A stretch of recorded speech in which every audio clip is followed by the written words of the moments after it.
এই যে কর্মবিরতি পালন করতে আছেন, আপনাদের দাবিটা কি এইগুলো একটু বলবেন, বলেন একটু জোরে।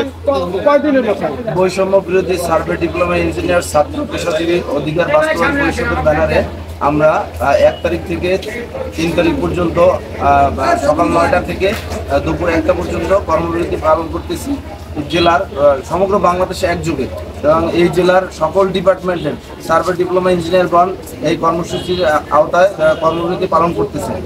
আমরাও 10ম গ্রেডের দাবিতে অন্যান্য বাংলাদেশ কারিগরি শিক্ষা বোর্ডের অন্যান্য ডিপ্লোমা বা প্রকৌশলের ন্যায় আমরাও 10ম গ্রেড বাস্তবায়নের দাবিতে মূলত আমাদের এই আন্দোলন। আমরা সরকারের বড় উন্নয়ন প্রকল্পের শুরুতে যে অগ্রণী ভূমিকা পালন করে থাকি অন্যান্য ডিপার্টমেন্টের মতো, যে সেই হিসাবে আমরা এই দাবি করতেছি 10ম গ্রেডে। আচ্ছা, আরেকজন একটু বলেন। ইব্রাহিম, প্রিয় সাংবাদিক ভাইয়েরা, আমার সোনার বাংলায় বৈষম্যের ঠাঁই নেই। ডিপ্লোমার অবমাননা মানি না, মানব না। আমাদের মূল দাবি হলো আমরা বৈষম্য বিরোধী সার্ভে ইঞ্জিনিয়ার ছাত্র পেশাজীবী বাস্তবায়ন পরিষদের ব্যানারে আমরা আন্দোলন করতেছি।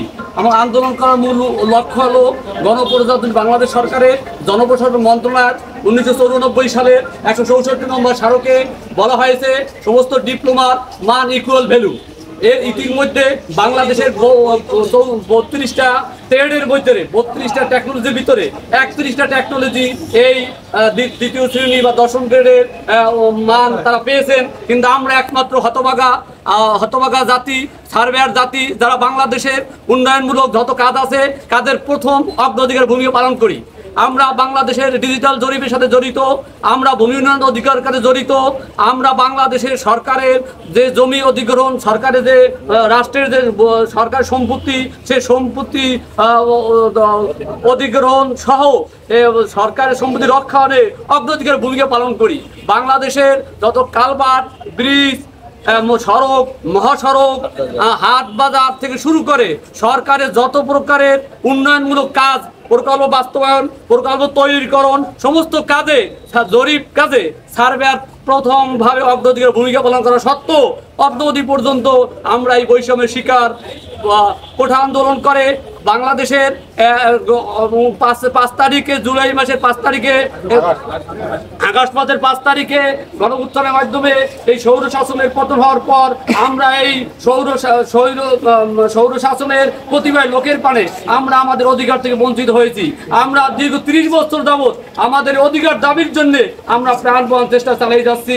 আমরা আপনাদের জানাইতে চাই, আমরা এত কিছু করা সত্ত্বেও, সমস্ত ডিপ্লোমা মান পাওয়া সত্ত্বেও আমরা কেন পাবো না? একই রাষ্ট্রে, একই দেশে 2 নিয়ম হতে পারে না। কাউকে দেবে, কাউকে দেবে না, এটা কি করে সম্ভব?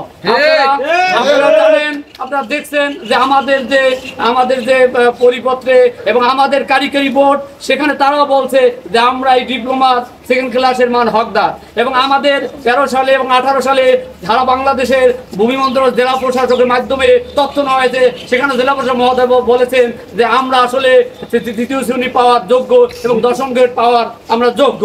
তারপর অদ্যাবধি পর্যন্ত আমরা আমাদের আকাঙ্ক্ষিত লক্ষ্যে যেতে পারছি না, যে কারণে আমরা চাকরি করি অত্যন্ত বঞ্চিত। আমরা 16 এবং 17 গ্রেডে আমরা চাকরি করি, যা কোনোভাবেই কাম্য নয়। যেহেতু আমরা একই কারিকুলামে, একই বোর্ডের আন্ডারে পড়ালেখা করি, কাউকে দেওয়া হচ্ছে, কাউকে দেওয়া হচ্ছে না।